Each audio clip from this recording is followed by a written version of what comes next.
like a state dinner. That's what participants are saying about the scene at the White House tonight. But the president was not honoring foreign dignitaries. The focus was on evangelical leaders. As we mentioned earlier, the president made some news there tonight saying he appreciates the work of Senator John McCain. But that's not all he had to say. Pastor of First Baptist Dallas, Dr. Robert Jeffress, the Fox News contributor, was there. He joins us tonight live in Washington. Good to have you on set with us tonight. Good to be here in person, Shannon. Okay, so tell us about this dinner. I understand the president talked about your support, evangelical support of him, and what he's tried to do in return. Well, he did. And, you know, I guess the headline from the evening would be evangelicals remain enthusiastically supportive of President Trump. And, you know, the headlines that we've all seen recently, I knew they wouldn't affect my support of the president, but I did wonder how it might affect some others in the room. Well, the answer is there's no effect. I mean, this was a beautiful state dinner organized by the First Lady, but it almost turned into a campaign rally. I mean, leader after leader stood up and spontaneously started talking about why they supported President Trump.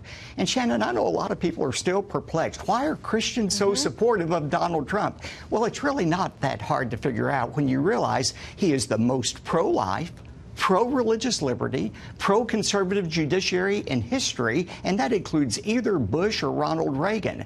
I think that's why evangelicals remain committed to this president, and they're not going to turn away from him soon. Yeah, I mean, August polling that we have just, you know, within days, it said, do you approve or disapprove of the job Donald Trump is doing as president? White evangelicals said this, approve 74%.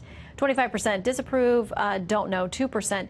That is a resounding yes from that particular group. But you do understand the questioning, the criticism from people who say this is not what you would ever do as a leader of your church. You would preach against much of what the president's done in his life. Is that a fair trade-off for you then on the judges, on the issue of abortion and those other things? Well, first of all, Shannon, to be fair, we have to understand these are still allegations against the president. So I'm not going to judge the president on these things. But even if they were true, some of these allegations, I mean, obviously, we don't support extramarital affairs. We don't support hush money payments. But what we do support are these president's excellent policies. And I think most thinking people can absolutely differentiate between the two. And don't mistake what's going on here. Those who hate President Trump, those on the left, know that if they can dislodge his evangelical supporters from him, they have a shot at overtaking the White House. And so I think the left is trying to shame people like myself continuously for supporting this great president. It's not going to work. We're not going to turn away from him. I want to read part of something on salon.com and give you a chance to respond.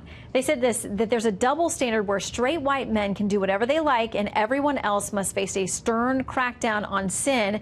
It's long been baked into the religious rights ideology. It goes on from there. Well, I think it's absolutely wrong. I preach about sin every Sunday, and I haven't changed my convictions at all. But, you know, it's interesting. The president tonight at the dinner, he quoted me. He said, you know, Pastor Jeffress often says Donald Trump isn't a perfect Christian, but he's a pretty good leader. And that's true. I've said that. The fact is, Shannon, none of us is perfect. The whole basis of the Christian message is we're all sinners in need of a Savior. And the good news is anyone who asks for forgiveness can receive it. Well, the president said in the past that he hasn't asked for forgiveness. Have you had conversations with him to see where you think his heart is on these kinds of issues? You know, I've known President Trump for now 3 years, and I consider him a great friend. We were together in the Oval Office this afternoon, but I made a deal with the president early on when we became friends and he wasn't president. I said, you know, when Mr. Trump at that time, I said, when people ask me about your faith, what should I say?